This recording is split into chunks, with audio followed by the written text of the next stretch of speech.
Right, we're back again. We're here at British Library. This is one of the few venues in central London where it's quiet enough, though you'll hear the occasional siren go by and the occasional motorcycle. Yeah, when they're late for their lunch.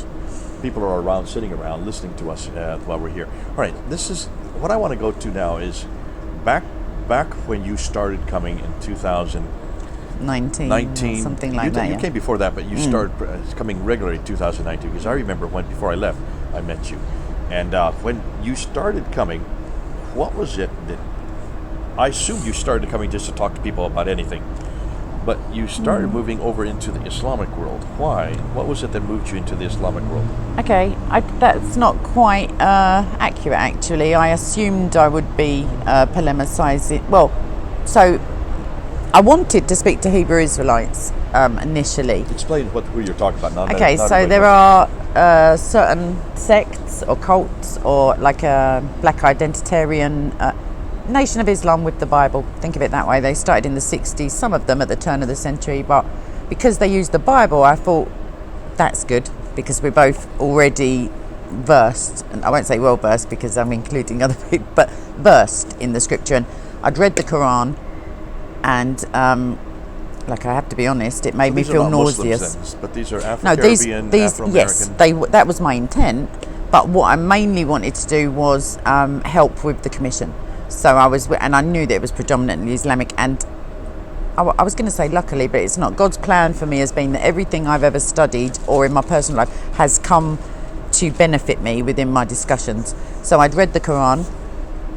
It made me feel a little bit sick when I realised that, because before I had a liberalised view that Allah must be God and it's just all wrong. Because there is only one God, I reasoned to myself. So I didn't think of Satan with his small g. I was thinking there is only one God, so maybe they've just got it all utterly wrong.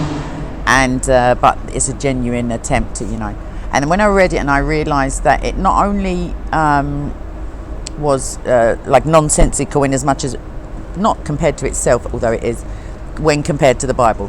Allah is saying, I am Yahweh, but he never mentions the name Yahweh, and he's forgotten, and he contradicts himself, etc. And when I saw how Jesus was betrayed, and I felt desperately sad that there are people truly believing that they love Jesus, even though they're Muslim, and yet they don't know Jesus at all. And it's this other dude who, was making clay birds and talking in the cradle. And then I saw the stories are lifted from other sources, and I thought, what, Jibril couldn't just nip down, he had to go off and find these texts, these apocryphal, heretical stuff. So I always liked arguing, even when I wasn't as strong. I would argue from the vantage point of Islam if I was speaking to a crit, just for the sake of debate / argument. I already had a background, a grounding in Islam theologically, or polemicizing it in my personal life. And that I feel at the time when someone was trying to convince me of the truth of it and potentially have me convert to Islam, I was sort of chatting to God, why do I have to keep having these circular it doesn't seem fruitful.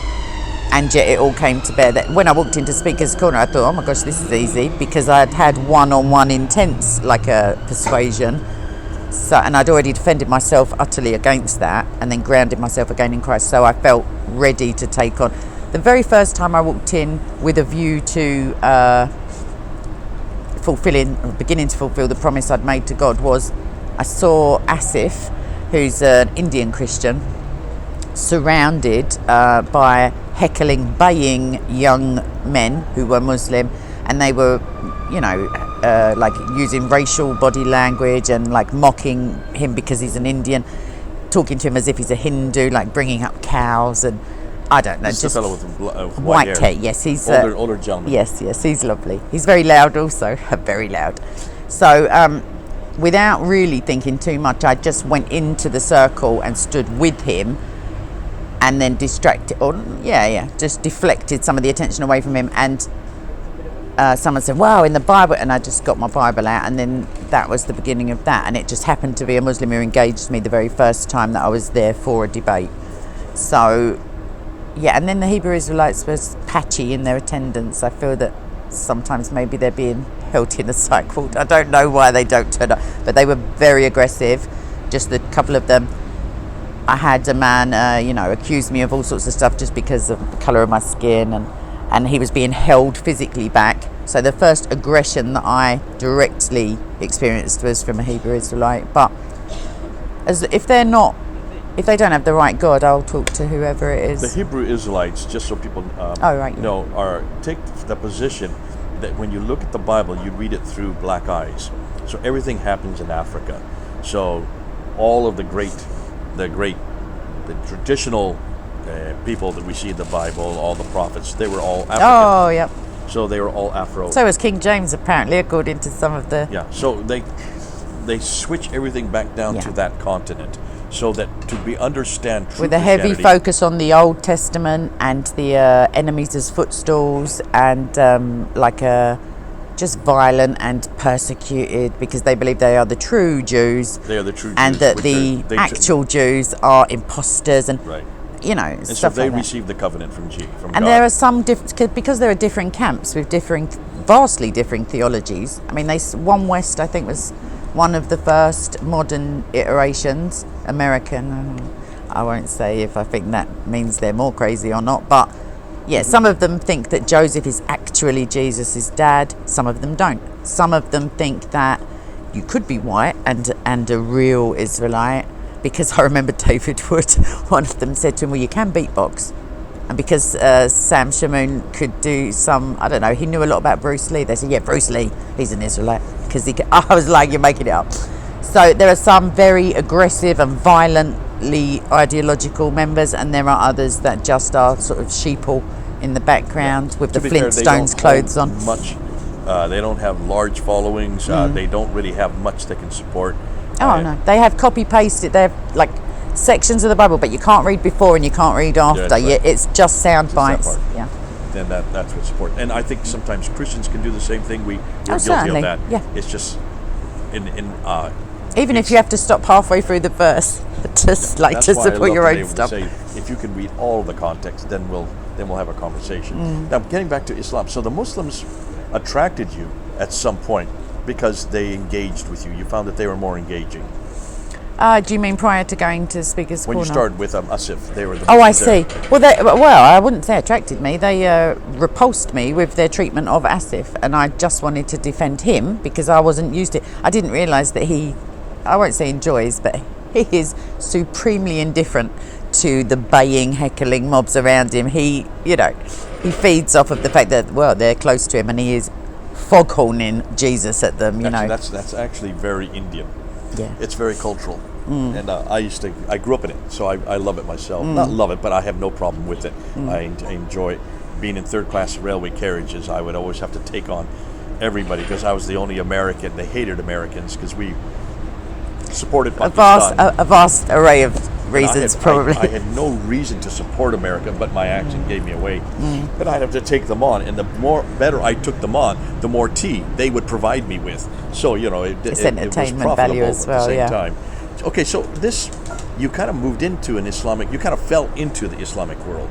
Well, no, the Islamic world migrated to London. Like I'd grown up when I was. But you were not engaging with Muslims. No, I was. Yeah, I had all friends all through my life. Okay. From my school. I mean, when I was at school, back in the 18th century, it was like very few people of vastly different, like obviously different faiths, and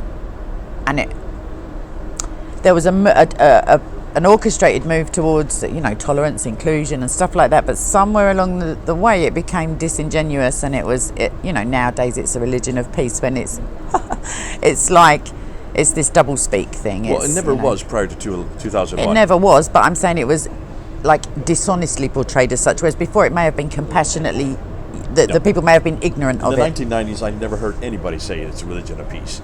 After 9/11, no, sorry, I don't mean that slogan. The narrative changed overnight. Yeah, I don't mean that slogan. I mean, there were, like you said, there were less polemics because less people had bothered to read the Quran and see that it says fight them, whether you want to fight them, slay them, cut them up. So, like, if you've read that, And then you hear people who you suspect have read that saying, oh, well, it's all the same God and we're all just getting along, and you think, not so much. No. So yeah, when I was at school, there were far less Muslims, but they were, I was friends with them, and increasingly the, areas of London have become more so populated with Muslims. So I had it wasn't nothing of it was new to me apart from the approach. I'd seen aggression and Sharia patrols and things of that nature, but never consistent, or just the odd story about it, and then it would kind of fizzle out.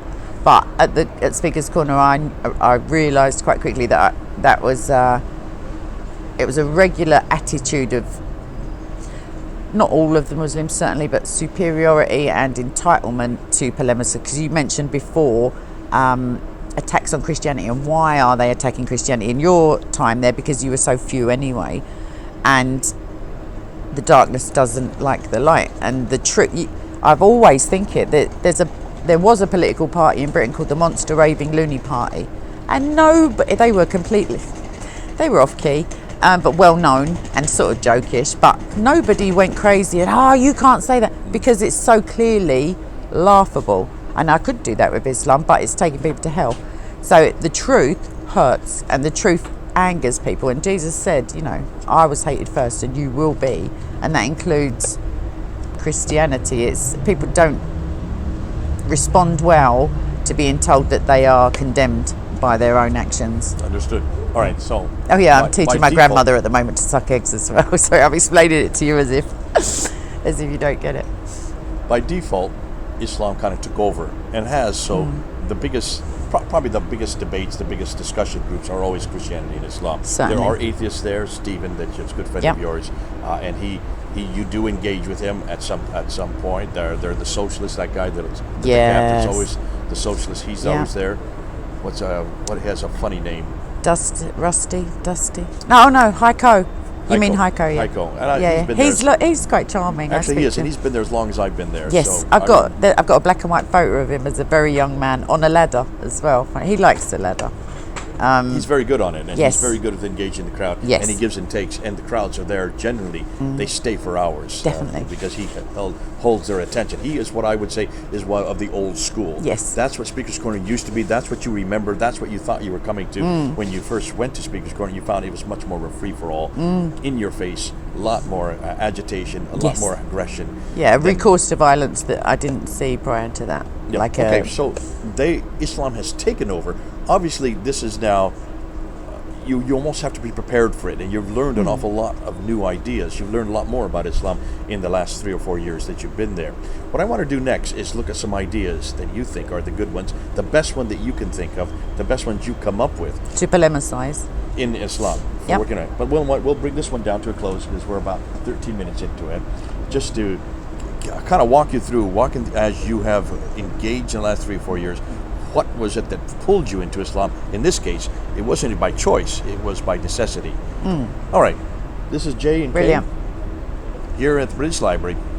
Well, for now. We're joking. Okay. We were back here at the British Library. You can see the sign there behind us. People walk back and forth. You'll probably hear a siren or two being in central London, right off of Euston Road. And we're talking about Speaker's Corner, your experience at Speaker's Corner, and also the enormous amount of how that has impacted on your life. Speaker's Corner that only happens on Sundays. What I'd like to finish this whole series off, what I'd like to do is talk about some of the ideas that you've come across. So what are the best, if you can just stop and think, in the last 3 to 4 years, what are the best arguments you've heard? Against Islam. Against Islam, and also, what are the best arguments they've thrown at you against Christianity? Okay. So both apologetics and polemics. Okay. Firstly, I'd say that I don't ever feel trepidation or anxiety when in a debate when they say, well, how about this Bible? But sometimes they look as if they have some resounding knockout argument, but I know that with context and just reading slightly before or after, or just knowing the verses, it can't be damaging to Christianity to read the Bible for a start. Okay, but, so you always have your Bible with their you. best arguments are usually self-refuting arguments if you look at them in a calm manner, maybe at home. If you were poring over it, you'd say, oh. But sometimes the high, like octane atmosphere, and that you're under pressure to answer. So And their mannerisms, the fact that they're so aggressive, and yes, they say, we're going to and get you on this. demanding and disingenuous. I mean, I'm very talkative, but you can be steamrollered, like literally verbally, kind of like machine gunned. And so even in a time debate, you're trying to answer their questions. By the time you've done that, your time's up and there's more questions. Yeah, So they're and never... This is the shopping list tactic Yes, that they yeah. use. We call it shopping list. And it's always, if you can show me where Jesus says, I am God, I will become a Christian. I can't, though. Yeah. I do it and then they That's leave. the beauty of it. Yeah. So that's why today But they never now- become a Christian, But see, weirdly. here's what's interesting. You can now, but could you when you first heard that? I would have taken a more circuitous route. So one of the blessings for me, I mean, I'd read the Bible, and at school I did like a book study between two different books of the Bible, but that was many years prior, and I didn't really take religion too seriously at all. So I would have been able to, with like a half hour and a casual attitude and just flicking through, but I would have made a more complicated case. And I feel that now I'm able to go, I'm not brilliant at referencing. The Holy Spirit definitely brings up verses into my mind that I had forgotten, or I would hear the words and then maybe I have to search engine to find the reference.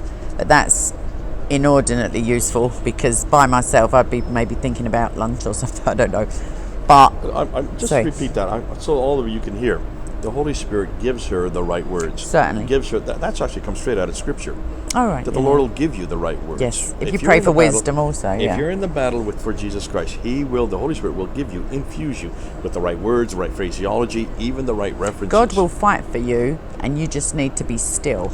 My tongue is still moving at the time, obviously, but yeah, that be is a ready tongue that's, in yes, the that's hand of a ready writer. Always ready to give a defence.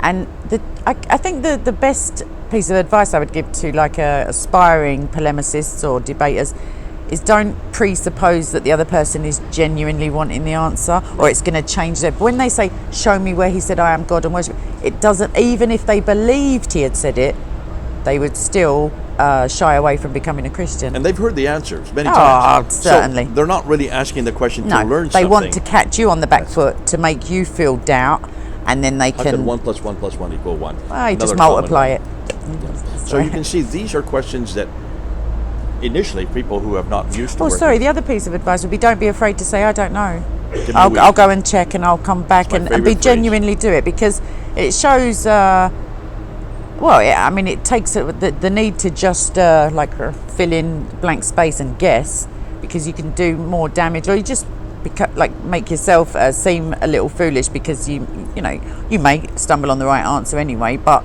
it's best if you're not sure, and it's important enough that not the person, like we've already said, the people watching it can be damaging.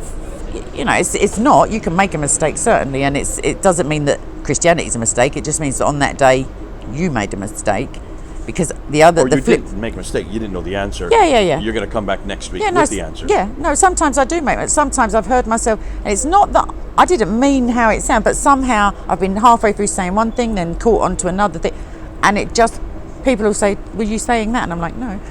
But it just, my brain sometimes goes a little bit quicker than my mouth, or my mouth goes, so, yeah. I've watched I back, think your and mouth goes quicker than your brain. I've watched back videos from initially, and I don't actually accept what I'm saying now. I think, no, I've got a much better way of Right. And that delivering comes from that. experience. Yes. I hope you're all hearing that. So you're admitting that there were times, and I remember my first few years when I was at Speaker's Corner, that was my favorite phrase. Give me a week. Yes. I have no idea. But next week, come back here, I'll have the answer, and you start building up your apologetics. Yes. Yeah, you have a catalogue, as it were. You've got the Bible always. But by watching other Christian apologists and polemicists and debaters and reading and different articles and stuff like that, you start to build a stock catalogue of go-to verses even that support all of the main tenets of Christianity. You don't, for my personal opinion, like in terms of denominations, and I very rarely debate Christians, like in my personal life I do, but I don't find that it's as potentially beneficial for the commission, because I think there's no condemnation for those who are in Christ. I don't mean I won't be telling them Right. But I had a vision once, literal one, and I could just see the kingdom of God like surrounded by, as it says in the Bible, like all manner of evil. Islam mainly, the thing that I saw. But I envisioned the Christians on the inside arguing about Nicaea, and I was like, oh, for God, they're banging the doors down, violently elbowing their way in, and we're like squabbling between ourselves. And I just find that really sad, because we're missing the opportunity to save, well, not personally, but assist someone's salvation and like being snatched from hell. And it's such a massive privilege and responsibility that we can get sidelined in ego and wanting to be right, because if you're a debater, the strong chances are that you're the kind of person who likes to be right as well. But like Bob said to me once, there's no point winning the argument if by doing so you're losing the soul of the person who you're trying to help. So it's about tempering and thinking of the bigger picture. I mean, God's got the bigger picture, certainly. Okay, so but, apologetics, you're finding you feel quite adept in it now. You've been you're doing it for quite a few years. You're and I've studied theology since then. All right. With an academic institution. So not that doesn't equip me better for the commission, but it means that I have in my own mind an added authority in as much as I can draw from sources other than the Bible. Not that I ever need to, in terms of the truth is the Bible, but if someone hasn't got that presupposition, then of course I can appeal to logic and critical reasoning and just secular tools of the trade, as it were. Okay, let's go the other direction now. Let's go to polemics. Yes. So you have found that many of the best questions that they throw at you about the Bible and about Jesus, usually if you just open up your Bible, you'll see the context. Yeah. They've misquoted it. They haven't looked at the whole reference. They've not looked at the verse before, verse after. Or the answers are there. You just didn't know them, but a week later you did. There's seeming contradictions as well, but they're not. Things just off the top of my head, the most recent one, not that I've just heard it, but the differences between the gospel accounts of Judas, between Luke and I think it's Matthew, and they say, well, it's completely different. One, he falls forward headlong, and the other, he's hanged from a tree. And yet Luke is a doctor, and if you were hanging from a tree in the heat for a few days, you would eventually fall, and your guts would spill out because of the bloating. And it's looking at two different time sequences. Yeah, and it's looking at what the writer is, who the writer is as a person. Luke, like I say, has got a medical background. He's going to notice the intestines, not that someone else wouldn't, but to note them in a way that would vastly differ from a tax collector. Okay, so the next other side is, what about But they can sound very good when they're put to people who are Christian but not in the business of arguing. They think, oh my gosh, that sounds like two different stories. That's an old one that we I remember we used to get back in the 1990s. Someone asked me it the other day, and really? Yeah. Here's on the other foot though, going towards Islam. What do you feel are some of the best arguments against Islam? What are some of the best polemical arguments? Okay, so in terms of efficacy with Muslims, using their own standards that they have decreed, like there is no contradiction in the Quran. That's one of the best one. There are some of them are in the same, like ayah, like it'll have a comma and then it contradicts itself. So in terms of putting a chink in their armour, they've always been taught there are no contradictions. It's clear and concise and whatever.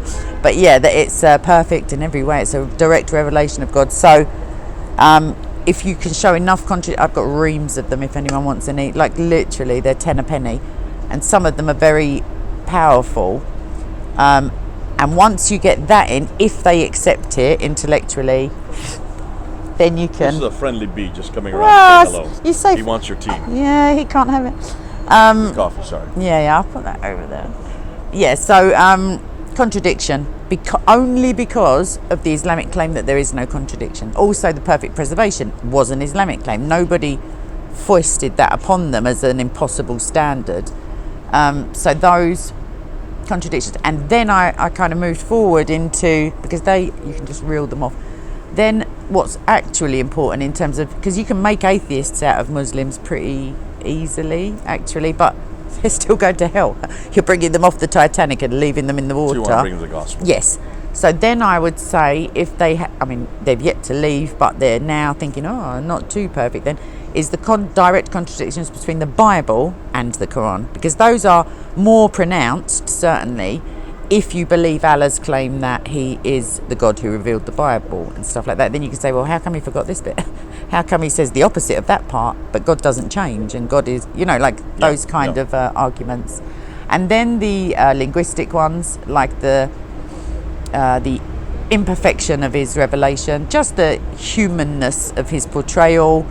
I could literally, once a friend of mine and I, we took one or two ayah, and we spent 2 hours on a video just picking it up, just decimating it. Like, there were so many differing ways that it was outrageously nonsensical, and that was just like accidental, really. We just carried on filming. No. So You've not taken a course on Islam yet, have you?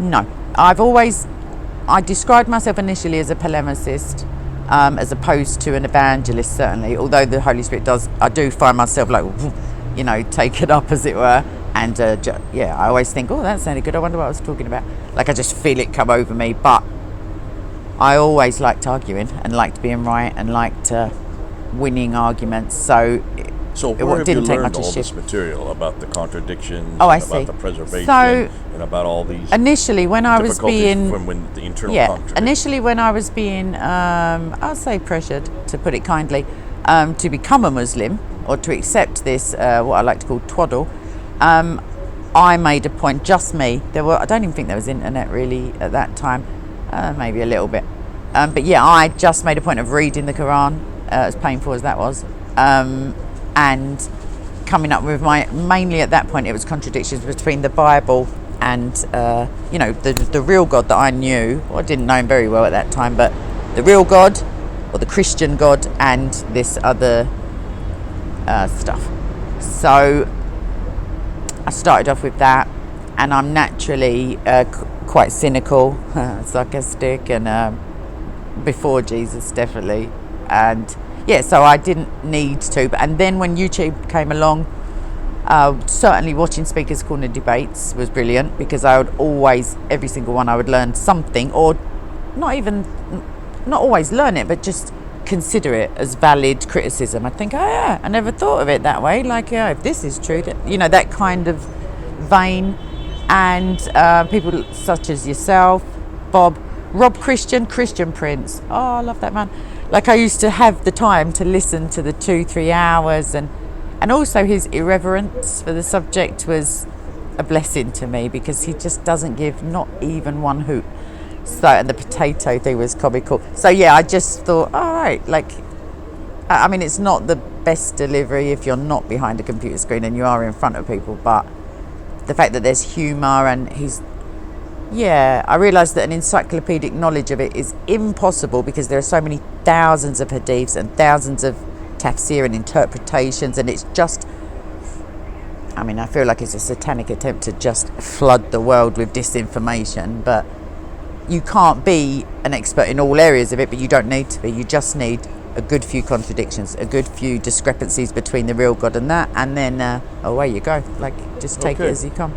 So it looks like the contradictions, the historical anachronisms, the scientific errors. Oh yeah, sorry, I didn't mention that. Yeah, so the biblical versus Quranic, Quran versus Quran, and also world history, such as the crucifixion even. Like, no one else is saying it didn't happen. So yeah, and your research on actual history and Islamically portrayed history. So the origins. Yeah. Okay. Yes. Terrific stuff. Listen, thank you so much for these sets of episodes. These are you going to put them up on your channel? Yes, definitely. definitely. And I'm putting them up on the J Show. Oh, I'm nice. resurrecting the J Show again. And Nice. you'll be one of the first. Oh, brilliant. Yeah. We should I had a live stream booked in with you for so long, and it was my fault, everyone, but yeah, we have to get back to some regularity. But you're so busy. This is nice that we're both in London together. I don't live in London anymore. For those of you who don't know, I left 5 years ago, I guess. But my wife and I are back, because our son just got married, and so Kay said, if you're in town, let's go to the British Library and let's knock off a few of these episodes. So that's what we're doing. These are them. And it's been good I wanted to walk you through your experience, your why you came, what you've seen in the last 3 to 4 years, and some of the arguments that you have found to There's be. one other thing that I would mention. So you, if anyone's unaware, Jay has got think it's like the first, he'll let me know in a minute, but like academic courses. So I found that taking theology at university was everything I've ever done, God has made it like a Romans 8:28, you know, of benefit to me in my polemicizing and apologetics and theology. But in terms of like a unique, often people like to be taught something to then replicate, and Jay is involved in delivering actual polemics and apologetics specifically.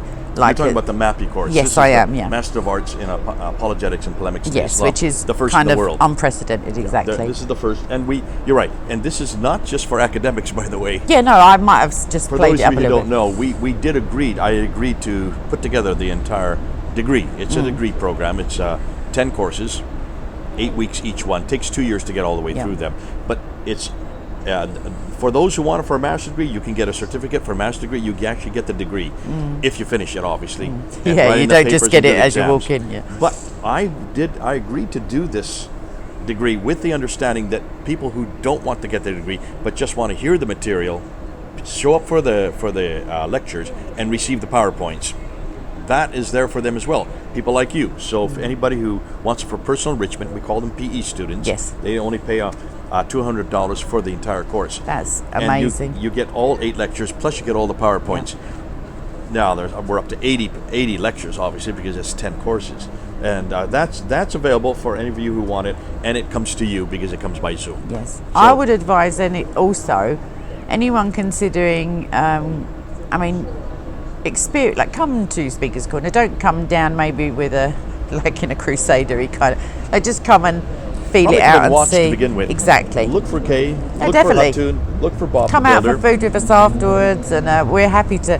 We had 2 people. You go out and have some coffee and then some food afterwards. You don't say you? coffee, I say gin and tonic, but yes. Gin and tonic. Yeah. And you have some We food. had 2 first timers last. It was excellent. The guy had committed to Christ last year. He'd said that our videos were like a part of that journey. I was so touched and Sweet. everything. Yeah, and he brought his wife along, and they'd come all the way down to London from a different part of England, and that was really touching and lovely. So I was really pleased to have been able to because oftentimes mainly Muslims, they'll say, well, what's the point anyway? How many people are you actually converting? Like, as if it's a numbers game. And I say, but there's plenty. Yeah, the thing is, they don't see it. They film everything you do. You Yeah. film it. That's the difference. That when I was there was no film because we didn't have smartphones then. And that way they can say, I didn't say that. And you're like, I just say rewind. Just rewind the It's tape. right there. Yeah, You're exactly. in black and white. Yeah. So now it's filmed. It's put up on your channel, which is SOCO Film. SOCO K Films. SOCO Films. Yeah. SOCO Films. Soldier of Christ Online. Soldier Yes. of Christ Online. That SOCO Films has its own Bob the Builder. Yes, so there's SOCO Films, which is the main channel, JC's channel. Not Jesus Christ as well, but the other JC. And then Bob has his own channel, Bob of Speaker's Corner, potentially. If you put that in, you'll find him. And then I've got K SOCO Films, and I've got a smaller one as well because I was demonetized arbitrarily, strangely, because there was something true about Islam in one of my videos. There's always true stuff, but this was unappreciated by YouTube. So they demonetized. So I made another smaller channel just as a means of being able to still communicate, because going back to the courses for the other 6 days, I mean, not so much at the moment, but I put a video every day. So and K SOCO Films is your main channel. Yes. What's the other the secondary other one channel? is K SOCO Films. This time it's personal. It's a bit of a long one. Okay. But yeah, All right. you'll find it in the About section of my main channel. But yeah, so I teach apologetics and polemics and sometimes church history. So I've done a small series, and it's ongoing, of inspirational historical Christian women, because they got a bit whitewashed in the medieval era. You also talk a lot about persecution around the world. Oh, I'm so pleased you said that. So I prayed for an additional focus. When I got to Speaker's Corner, I didn't have my own channel at that time, and I was thinking, what can I do more? I felt an urgency. I still feel it. I don't want to get to Judgment Day and say, do you know what? I just didn't really have the time and didn't think of it. And I have cold sweats about having to justify why I didn't try harder and get more stuff done.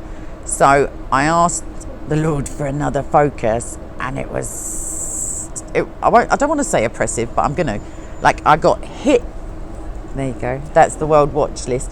I got an oppressive... 50 countries where following Jesus costs the most. Oh my gosh, don't get me started. Afghanistan's number one at the moment, but Nigeria is number one in the world in terms of being brutally murdered for Christ. But yeah, the Lord put it on my heart. I saw some images, real life images of a little Nigerian girl with a machete. She was dead, clearly dead, hanging out of her head, and women like just all like practically beheaded but still alive, like, you know, machete attacks and stuff. And I was brought into it. I started praying about it. There was a pastor that, if you put in Nigerian pastor kidnapped, you get thousands of unique search results. It's very commonplace. But this guy, God put him into my like peripheral, and he was so impressive. Like he was having his captor video, like they're behind him with the flags, and he did die eventually. But he was praying for his captors, and so like at peace with his situation, and he was just inspirational. And when I couldn't find the video and search engined Nigerian pastor kidnapped, I was so sickened, like, and then God really just hammered it home. Like for about a month I would wake up thinking about these images, go to sleep with it. In the night, like it would be in my dreams. God definitely said, that's the one, and like I'd like you to focus on that. So I have done, and it's, if you click on my channel, I can provide like minimum 5 a day if I wanted to, and I have to sift through so many stories to weirdly decide which are the most impactful, because it's, in the last 30 days there's been about 200 Islamically inspired terror or honor killings or physical attacks on Christians. It's very real, and you want to make sure Oh, people definitely, are aware because of it. the mainstream, you could be skipping through your life thinking that Islam was really persecuted, like you know, those stories do make it to the the main because channels, of the narrative. but the Christians' persecution don't make it. No, it's literally when there was a shooting in a mosque. It's awful. Don't get me wrong. That was in New Zealand. While the world was focusing on the Premier or the Prime Minister walking around in a headscarf, embarrassing herself, Nigeria, there'd been a massacre of 200 people, literally the day before. Christians, machete, chopped up, set on fire, you know, you name it. You would never hear of it if it wasn't for the Christians and charitable organisations reporting on it. So Open Doors, they produced, one of our first videos together was about the persecution, or one of the most impactful ones. And yeah, so they publish a top 50 every year, which is horrific reading, but still necessary. And then there's an ongoing compilation, Christian Concern, International Christian Concern. They have news stories that I often read at Speaker's Corner, or Raymond Ibrahim. Robert Spencer's excellent. He and David are now collaborating, doing like a Jihad Watch thingy. Raymond Ibrahim is fantastic. Like, he compiles monthly, bless him, and I sometimes read through them with his permission on camera, and I very rarely get through it without at least saying what utter tramps these people. Like, I just start getting personalised, because it's heartbreaking. Like, you have to detach from it, but I'm not. So that's Kay in a nutshell. She hits many different tangents. She is involved in many different areas. Yeah. And my interest in you is because of Speaker's Corner, because we share that in common, and we know each other. And because you love me and we're buddies, obviously. Of course. But I mean, as far as the goes without saying. As far as why we're doing these interviews, is because of Speaker's Corner, and that's what we've done now. We wanted to get your background, we wanted to get your history, we wanted to see where you've come in the last 3 to 4 years, where you're going, what are some of the main ideas, what are they engaging us with, and what are we engaging them with. Been terrific having you. Thanks so much. I'd like to, anyone who wants to come and have a look at my channel, there's no pressure, but obviously subscribe and press the bell and do all the We're going to have it right down. If you look stuff down below, you'll see the name down there. I like seeing new people. It's nice because we have a little sense of community, and I oftentimes, when I'm premiering something, I'll be in the live, like I'm watching it at the same time, and I like being involved in the live. I just like it. One thing I love about Kay is not only the fact that she is involved and engaged, she actually puts her face above the parapet. She's doing that both on YouTube, but she also goes down to Speaker's Corner, and she goes down there with the camera and with the mic and takes on the Muslims, many of them who are huge bullies, and you hold your own. That's because you Yeah. have the street smarts, and so you do I've have got a unique, Jesus. You do have a unique personality. And my mouth, yeah. And you've got Definitely. a great gift of the gab. Everyone's really pleased it's unique, Jay. They're like, can't take two of them. I'm only joking. So yeah, maybe come and have a look at one of my Speakers Corner debatey ones first, and then, because sometimes the church history, and I try and deliver it as interestingly as possible. But And then comment at the bottom, and really yeah, encourage say her. I'm here from Encourage Jay's. what she's doing, because we do need it. She needs to hear that. It's good for all of us to know. it's lovely when people be are honest about it. Be positive. honest. You don't have to agree, but sometimes the capital letters entitlement, you just think, oh, go away. But with love and Jesus and stuff. Okay. So yeah, thanks ever so much. God bless you. It's been a pleasure, an absolute Kay pleasure. and Jay, over now. God bless. Bye bye. Right, this is August 2022. I'm here with my good friend Kay. Kay, we've known each other, what? A A few years. Not giving away my age or anything. I'm not giving you away your while. age. A while. Back in the 2014, 15. When did you start coming to Speaker's Corner? That's a very good question. Regularly, every week with a commitment to Christ would have been, I want to say 2019 or 18. Okay, so before, but we knew each other before that, Yeah, because I I knew left. Bob also. I left in 2017. Yeah. The And then Bob week took before over from you. Bob came. Yeah. Well, actually, Hutton took over from me. And well, no, I didn't mean officially. I just meant in terms of having a loudmouth person in the park. Because then when Bob left, They're both loudmouth. I came. Well, that's true. That's true. But in two different ways. Yeah. So Bob came looking for me the week after I had left. Missed each other. Terrible timing. It wasn't until the next year that I met him, and then I met you as well. We went out and we had coffee together, and I think that's where I suggested to you that you get a YouTube channel, and you did. Yeah. Well, tell us about that. Okay, so initially when I was first at the park, it's a part of my, I guess, it was a pretty dramatic recommitment to Christ that I had, and some spiritual unpleasantness, I guess, prior to that.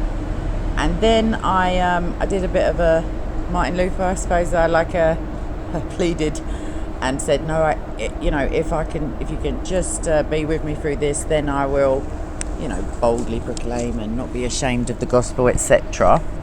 But I didn't want to rush into it or be self-willed, so I made that commitment, and then I carried on praying about it consistently.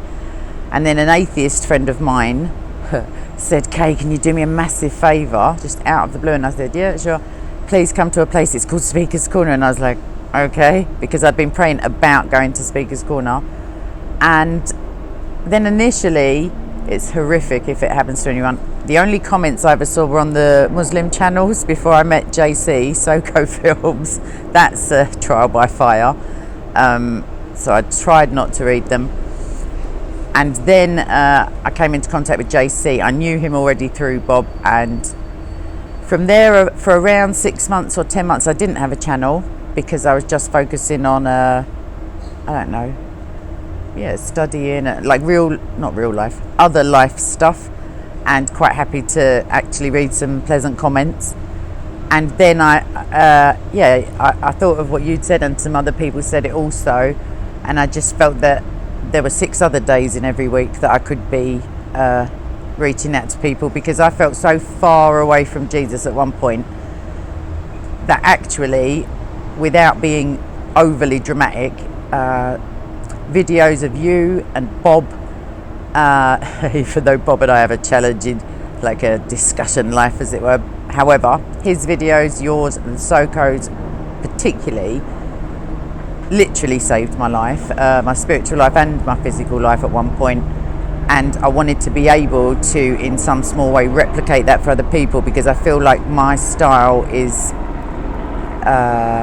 differing in as much as I see some Christian channels and they're lovely people and I know them, but I couldn't ever visualize myself like sitting in a pub with them or having a laugh. They seem pretty like staid and not pious, but like Not decent, street love. smart. Exactly. You're from the street. Exactly, You Jay. feel comfortable there. Well, yeah, I try to. I modify my interactions with people based on how comfortable they seem. So if they seem uptight weirdly, I'll be less, I'll be more street, as it were, because I think it puts people at their ease if they realise you're not levitating to the bathroom in the morning, that you've actually got struggles yourself. You represent a demographic in Christianity that's not well served.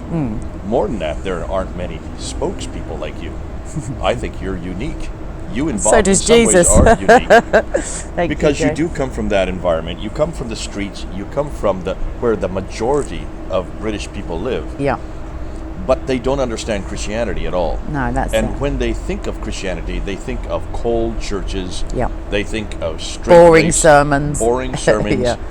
Put you to sleep. They don't see how it's actually lived out in practice in the real life, in that's the real it. world, which is what you do. And in some ways, one of the attractions of your channel and attractions of your background is you come from that. You're able then to talk to a camera, or in your case, the laptop, and you're able to unpack from your perspective who Christ is to you, what for sure. Jesus means for you. Yeah. And one of the things you've really latched on is Speaker's Corner is a perfect venue for that.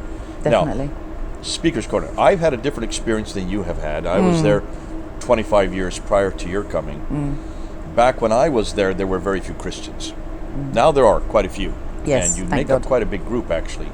And I see fewer and fewer Muslims there Well, now, yeah. Maybe from your time, yeah, certainly. than when I was there. When I was there, there would be 10 ladders, Yeah. all with Muslims on them. I don't see one ladder. No, that's right, yeah. Where are all the Muslim ladders? They've all gone. Just Usman, that's it. He's still asking the same And he doesn't questions have he was much- asking when you were there. And he doesn't have much of a crowd. Only Panto season. Yeah. When we were there in the 1990s, they would dominate the corner. They would be almost 10 to 1. And the one meaning the few Christians who were stupid enough to stay around. Now, I would suggest that the Muslims are on the retreat. Oh, yes, certainly. Certainly they are. yeah. Okay, explain that to me. Because now you've been there so you've been there, what, Let me 3 hold years? this for you, like in the middle. Sorry, Crane. Well, actually, I'm louder, so I'd rather have it on you. No way. I'd never noticed. My You're voice very is a kind. little bit louder than yours. Now, explain it to me. When you first came, you were full of trepidation. I was certain that God wanted me there. Absolutely certain that I felt like He was sending me there. So I had it. It wasn't necessarily trepidation, but it was, I guess, yeah, but not really fear-based. I haven't ever pleased God. I felt spiritually oppressed there. I felt like a darkness and a heaviness often, but I haven't ever felt afraid, even when frightening things are happening. Initially I would be fatigued. I would lose my voice for about 24 hours every Monday, and by around Wednesday I would start to feel all right, and then I'd think, oh my gosh, it's tomorrow, I have to go through this again. It was really draining physically, not spiritually, but there was a lot to unpack and a lot of animosity and I wasn't ready really for that kind of feeling. And then my brother, I love that boy, he said, well, you're praying about it specifically. And I was like, not really. So once I started doing that, as I walk into the park, I pray. And since then, I haven't, experienced any negative ramifications for myself. In terms of Islam on the retreat, what I see is that... Okay, before we get into that, sorry. back up just to one more question on that. Sure. Okay, so you feel pretty... A lot of people feel intimidated when they come to the corner. You didn't, except the very first. I thought I was going to be intimidated by the cameras. In my mind, I'd always, prior to that, I have maybe 2 photos from my childhood that in my possession that I couldn't get to the family copies and throw them away. I didn't like cameras. I didn't like having my photo taken, my voice on recording. I know you can't believe it. Well, look at you. Exactly. Here you are right now. As I walked in, that was 8 lifted. minutes today, no problem. God literally lifted it there and then, because I had half a plan to hide behind the camera people and just kind of but that just evaporated, and I found a boldness. I mean, I've always been bold, but it wasn't wholly mine. It was wholly her mine, but it wasn't completely me. If you see, I managed to keep my patience when when I was watching it back, I was thinking, oh my gosh, okay, it's definitely not me. So yeah, I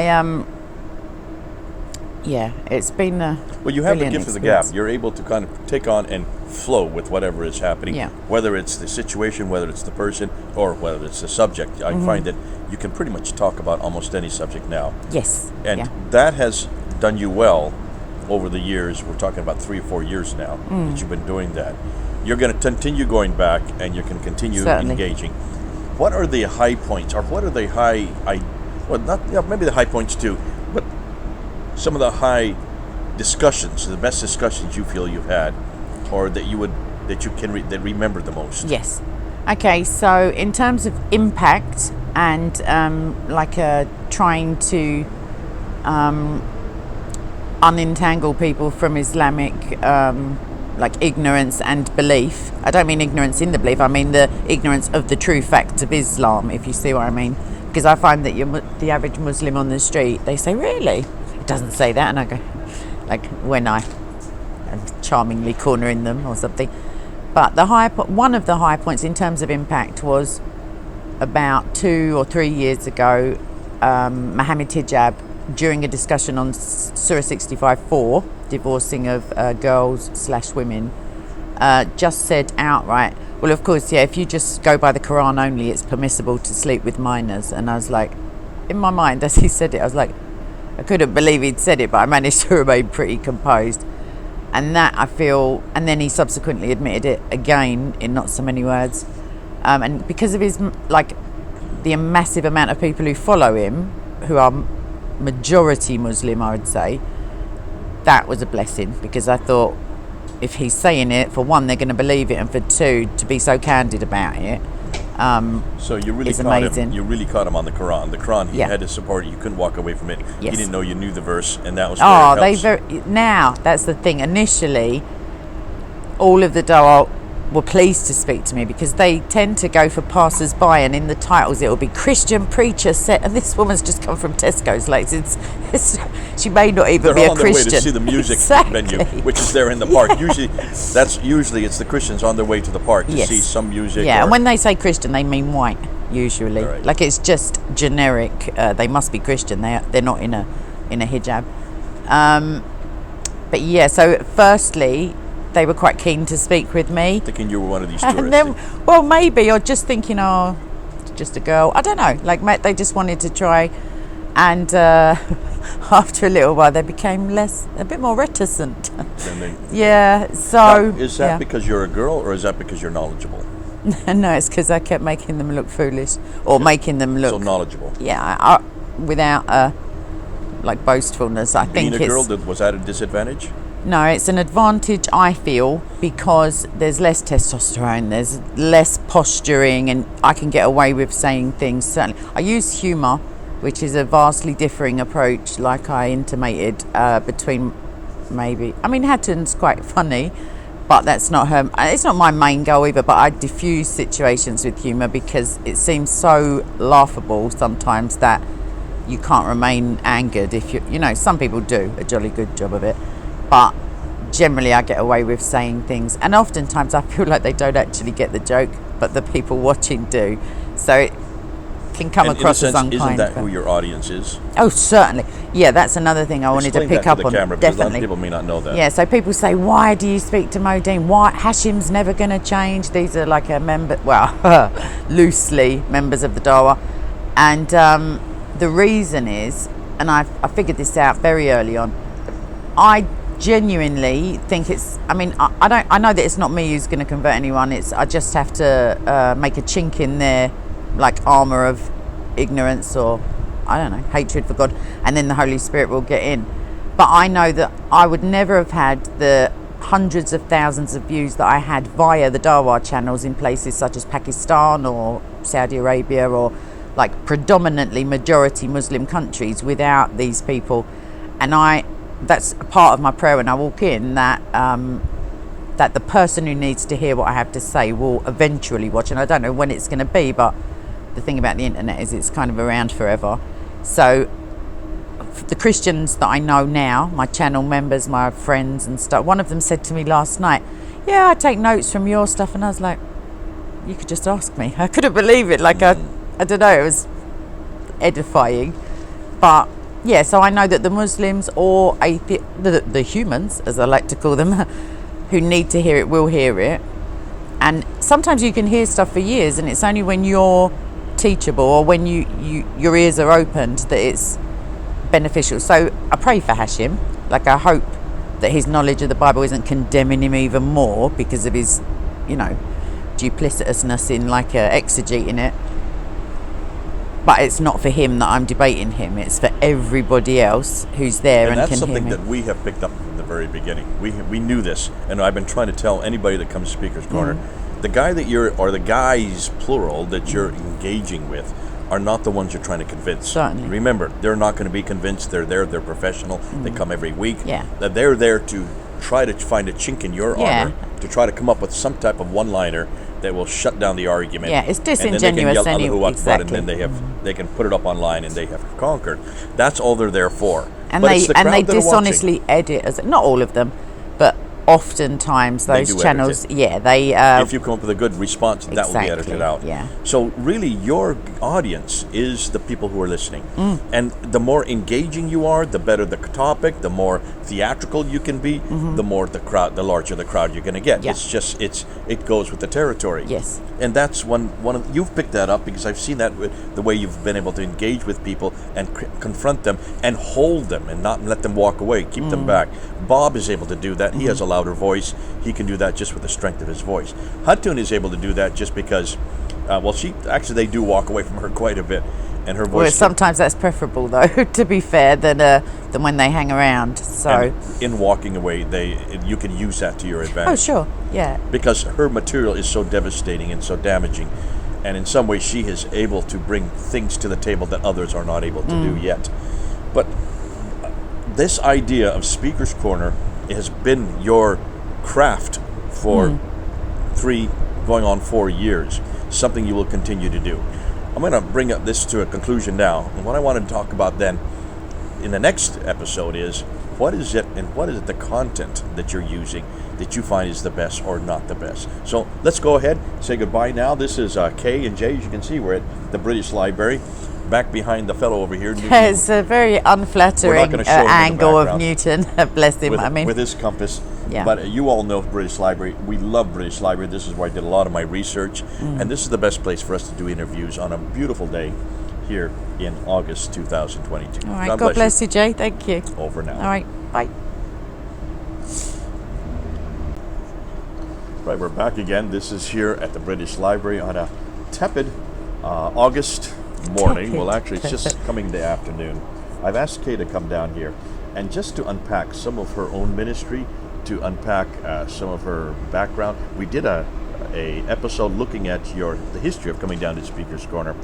What I would like to do is now ask you about the different ideas that you have used. Thinking back in the last 3 or 4 years, what ideas are you found have been the most cogent? Now, obviously, Speaker's Corner is more than just Islam and Christianity. Certainly. You've got atheists, humanists, Flat Earth homosexuals, Society, Flat Earth Society, Nation Feminists. of Islam. Yep. You name it. It's a bastion of freedom of speech. Excellent. And you said they just celebrated the 200th year? 150th anniversary of the Act of Parliament that enshrined the right to hold forth in that place. Okay, so that's 150 years. Yes. So 150 years. It's been around longer than that. Yes, certainly. Closer to 200 Yes. as far as its actually usage as a place for... Yeah, because of the, there are 2 theories, but there's a hangman's gallows. The site of the Tyburn tree it's very close, just by Edgware Road Junction. So people would have their last words and their, Well, that was what I was told, that Yeah. every Sunday they would have the executions, and fun crowds for all would the come. family. Because Yeah. there was no TV, there was no radio. This was the That's entertainment it. of the week. Such And a you'd shame. come there with your sandwiches, and you'd watch the execution. But before the execution, what I've been told is that the accused were they were given a soapbox. Yes. And they were allowed to give their last defense as a way of trying to obviate their crime. Yeah. It never worked. Or They still got contrition executed. or something Yeah. like that, yeah. And they would give their last defense, and then they would be marched up, they were hanged, but the boxes were still there, and so different guys would get up and they would start, the crowds were there, and so you'd have your politicians or your Opportunists, preachers yep. who would just start preaching, and that's why it became Preacher's Corner, because of the crowds that were left behind. They had the whole afternoon to to listen to these crackpots, or in some cases, well serving and also very eloquent speakers. Now today, we have carried on from that. It's still near the same place. It's still back there on the corner of Hyde Park, right there at Marble Arch. Yes. And you have been going to 3-4 years. I went for 25 years, and I think Mansour beats me. He's been there for about 30 years. He's still going down there. Mansour, good old Mansour. But some of the comments, some of the things, some of the topics that come up, it's changed enormously since I was Certainly. there. I left in 2017. We're 2022, 5 years down the road. Going back just a few weeks ago, getting back up on the ladder, not only physically does it, I don't see many Muslims anymore. When I was there, they dominated. It was almost, we thought about 10-1 in the afternoon, not in the mornings, but in the afternoon. And we were always the minority, surrounded by enormous amount of Muslims, and it was always attack against us.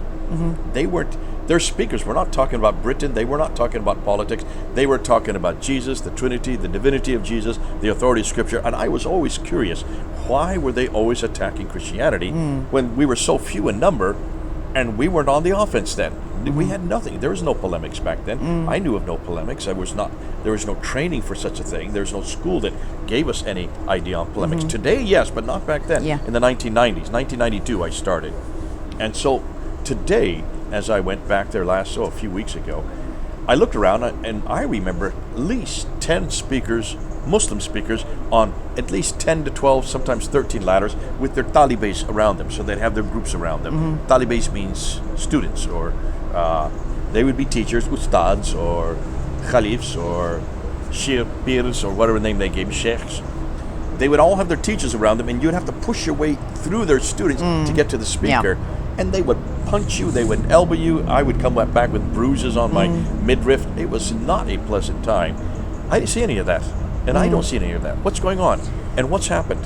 Okay, so in terms of, I feel like it's potentially a little skewed in as much as, I was thinking as you were speaking, the Queen, I suppose, thinks the world is full of like the smell of fresh paint and red carpet. Everywhere she goes, there are people there to see. I'm not comparing you to Her Majesty, and yet I feel that when you turn up, there are more Christians there by dint of they would love to see you and hear what you have to say. On a regular week, I don't see any decrease. I mean, from your time, I can't say, but the percentages of Muslims is still much higher. If not more. Okay. But the blessing is that the Christians who are there, not all of them are comfortable on camera or public, but there are, studious and determined and like quiet people in the background engaging with individuals off camera, which is sometimes more efficacious because there's no like self-consciousness in terms of people are going to hear me say the wrong answer, or like for the Muslim at least, or for the atheist, or for the crazy person. So I see that the Muslims who are there, though, oftentimes are not religious, and I can fully accept that Islamically religious, in their private lives, they're still going to school, half of them, and they potentially smoke cigarettes and are not, studying the Quran. Westernized then. Yes, they're not only westernized, they're like I was going to say idiots. They're just young kids, and I feel that there's an encouragement by certain older regulars for them to come, because once they turned up, Hatoum was being poked and prodded and kicked and spat on and pulled to the ground, and it seemed highly coincidental. I feel like they're just rent a mob. They just get, it's not hard to go and see if Hatoum's there. It's harder than seeing if I'm there, because you have to bend down and look through people. But they turn up with a view not for discourse or genuine discussion. Yes, for intimidation purposes and insults, and very childish, not very funny insults. I get offended not because I'm free speech, certainly, but I get offended because their heckling isn't very good. So I'm like, I very much appreciate comedy and laughter, and I'm like, if you're gonna do it, boys, at least be funny, something to bounce off of. But something we can smile about. Yeah. So it has changed even since I've been there. But it modulates between a very negative spiritual energy on some weeks, just seemingly unrelated to how many people are there or what's. I haven't quite worked that one out yet. Maybe it's my spiritual frame of mind, I don't know. And other weeks it's seems that nothing can go wrong, like every conversation seems edifying and hopeful, and because obviously you don't. So the atmosphere changes week by week by week. Certainly. Okay. But the demographics, I mean, in the 80s, because in my mind, prior to maybe 10, 20 years ago, if ever anyone would have said Speaker's Corner, I had an image of one man on a box somewhere, maybe in an old-fashioned suit, like a crazy person, just ranting, and people kind of maybe making a joke or listening intently. I didn't imagine that it was a collective, I just thought there was a place in London where every single day someone was on a box. And I didn't appreciate the global impact of YouTube wasn't a thing then, but I've seen videos from the 80s. There's one on my channel and it's so charming. It's mainly political, though there are Christians there, and it's very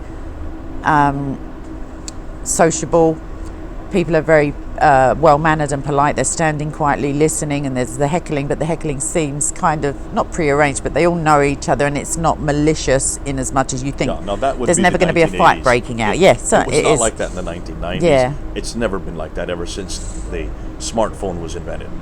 Once the smartphone was invented, and once people were less smart. The little boxes that you see, for those out there who don't know, you'll see everybody's wearing little boxes. Those are actually microphones, and they're very good because they're directional. We have a microphone right here on K, nothing like the box ones, because they're Bluetooth right to the camera, and they're directional, so only your voice gets in there. It shuts everybody else I do out. it all the time. I say, I've got the mic though. I put it like that. They're busy talking nonsense, and I'm like, no, everyone can only hear me.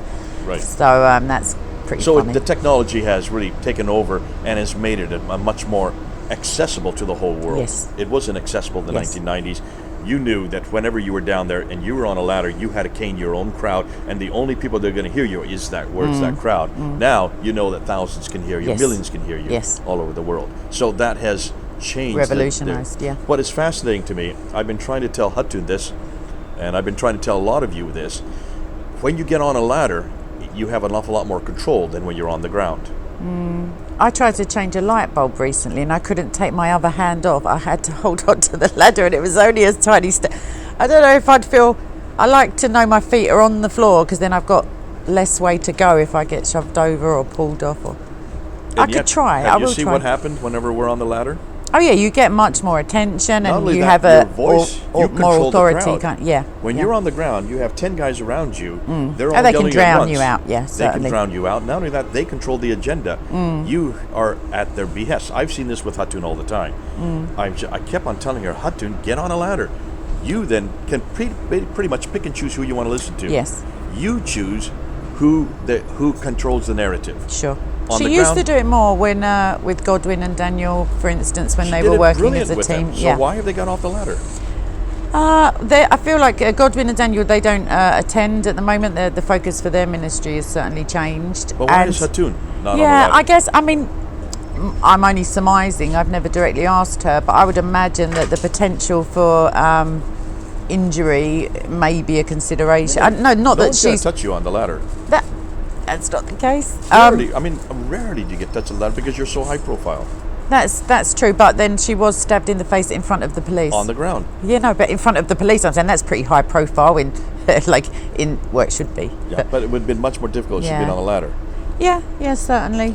Well, I don't want. Yeah, I Andy don't to know start the before- answer, but I feel that you're more there's something to be said for eye level, because it's more of it's a position of authority, certainly, and it's easier to control the crowd, but in terms of individual interactions, it's less Did domineering, you see what we I guess. did? Sir, come forward. I want to talk to you. Yeah. Okay, you come forward. We controlled who we were talking Yeah, to. yeah. They Oh, I'm had to not come forward. polemising your position. I'm just thinking of reasons why Okay. you can move away quicker if you're not on a ladder and surrounded by people. Also, yeah. But who would want to if you have the agenda? If the other person has a big knife, I say. You know what I mean? Like there's Okay, considerations. How many times are knives used down there? The former policeman who was actually cared about free speech, he was an excellent, he is an excellent human being, but he was very good at his job. They do a sweep on Saturday nights and Sunday mornings, and they find like a high number of bladed How many articles. people have been stabbed since you've been going there to Speaker's Corner? There's been threats of stabbings and one stabbing that I know of, but that's So one too many. In 3 years. What? And that I was know not this two. is London, but that's still like 100% too many stabbings. And Yeah. I But got but the thing is, that was incrementally. Once the poking is ignored by the police, and once the spitting and the broken bones Listen, and the, I've been you stabbed see? once. I've had my throat opened up. I've had a gun put to me, all on the ground. Not once while I was on the ladder. Yeah. When you're on the ladder, you're too high profile. Everything's on camera. Abraham Lincoln was up in a. Anyway, the point is, I was no agree cameras with. back then. I think it's better for you. I think it's very much about people's style. Also, I mean, maybe I'll try it and I'll never come down. Like I'll be carrying around a ladder. When you stopped and thought, when you thought about the old days, you thought about a person on a ladder Oh, so speaking. definitely, or a Speaker's Corner soapbox. has always been on a soapbox. Yes. From the very beginning, 150 years of it. Yes. Why has that changed? And what is the reason for a soapbox? Because you gain people's I think attention. maybe actually as well the societal shift to equality and microaggressions and not us per se focusing on this, but the thing of everybody's equal and you can't offend people, which it's laughable for Speaker's Corner because you will. Just people are there to be offended, like so they can.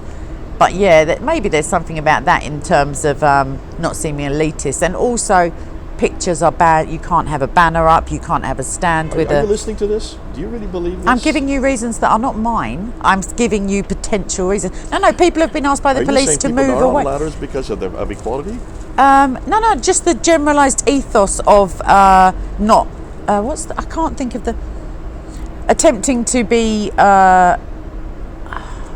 If you're on a ladder, you're an elitist? No, not an elitist, but you, by dint of body language and physical positioning, you have an assumed authority because you're able to call out of the crowd, That's like you what said. Speaker's Corner's for. I know. I don't hold this Speakers are position. created to bring down speakers. I don't hold the position. You're asking me what do I think is the reasoning, and I'm giving you like generic. I mean, nowadays you can't say a woman's a woman. You can't say a man is somebody at born with a Speaker's penis. You can say it, but what I mean to say is someone will be offended. Like, you see? So, I'm just telling you how mad the world is in case you haven't caught on. No, I'm aware of that. But I would not want to say that's the reason you don't get on a ladder. I don't know. Or I'm people throwing don't use ladders out. anymore. Yeah, but I've never done a study of it. I never thought about it. Sometimes I walk past. I think I'm going to get up there. It's not my ladder. Every time I come, and that's whenever I come to London. I was here last November. I came in July. I'll come in December. I tell Hatu, I'll come, but we're getting on a ladder. And she says, okay, I'll go get the ladders out of the garage. Then Yeah. she has to find them. Yeah, that's the other thing, carrying a ladder all the way. I mean, Usman, bless him, he's very dedicated. He carries it all the way there. But John brings it. He brings it Yeah. every time. And I said, listen. if they provided soapboxes, I feel that more people would use them. Afterwards, I said, well, how do you think that went? She says, wow, a lot of people were listening. I said, look at all the cameras that are on us. Why do you think definitely. so many cameras are on us? Why so many people are listening? And look how much Well, it's content we easier got to out. film you if you're on a ladder as well, because you can stand right at the back. How much material did we get through? Oh, when I was in hours. November, you know how many films? You know how many films she made out of that 3-hour time? Oh, that I we can were on imagine. There? Yeah. 33 films. Excellent. 33 episodes. I said that was just one 3-hour period, all because we were on a ladder and we controlled the agenda. We decided where we wanted to go with it. We were the ones that even held up the pictures, and we controlled who we wanted to talk to. Yes. You can't do that on the ground. Anyhow, that I think we made our point on this one, and it's really just to see the technicalities of where Speaker's Corner has gone. Unfortunately, in my view, it looks like Oh, it's a downhill. free-for-all now. Yeah. Oh, yes, certainly. It's a lot of yelling, cacophony, and There's a lot of- personality. Yes, there's a lot of not so much nowadays, but maybe 2 to 3 years ago, you could, if you were from a bird's eye view, you just see all of a sudden the whole crowd will just like sway, and there's a fight or some violence always a fight. happening. It's Yeah, always- because people, for all they want to be able to speak freely, and they do, they want to control the other person's speech. Oftentimes, when they are unable to verbally defeat them, and tempers do flare, and when it's hot weather, that's just any old reason, people don't like to be made to look foolish in front of others, so they resort to violence. And I feel like a lot of it is spur of the moment, unplanned, and maybe the person is sorry, maybe they're not. And listen, But- that's the theatre of Speaker's Yes, Corner, and that's yeah. some of the attraction. I don't deny that. I'm just trying to think about as far as communicating the gospel or trying to communicate what your agenda is. To me, it's just a no-brainer. If you want to get your material across, if you want to get your ideas across, why not be in control of it? Maybe I'll get some higher heels. With that, I'll meet you halfway. Okay. Listen, this is K and J. We're going to disagree. No, we're not going to come to any conclusion on this. I have no but firm you've opinion. heard different points. Yeah. You decide who you think has the agenda on this one. Good on you. Terrific. Yeah. J and K, over now. Ciao.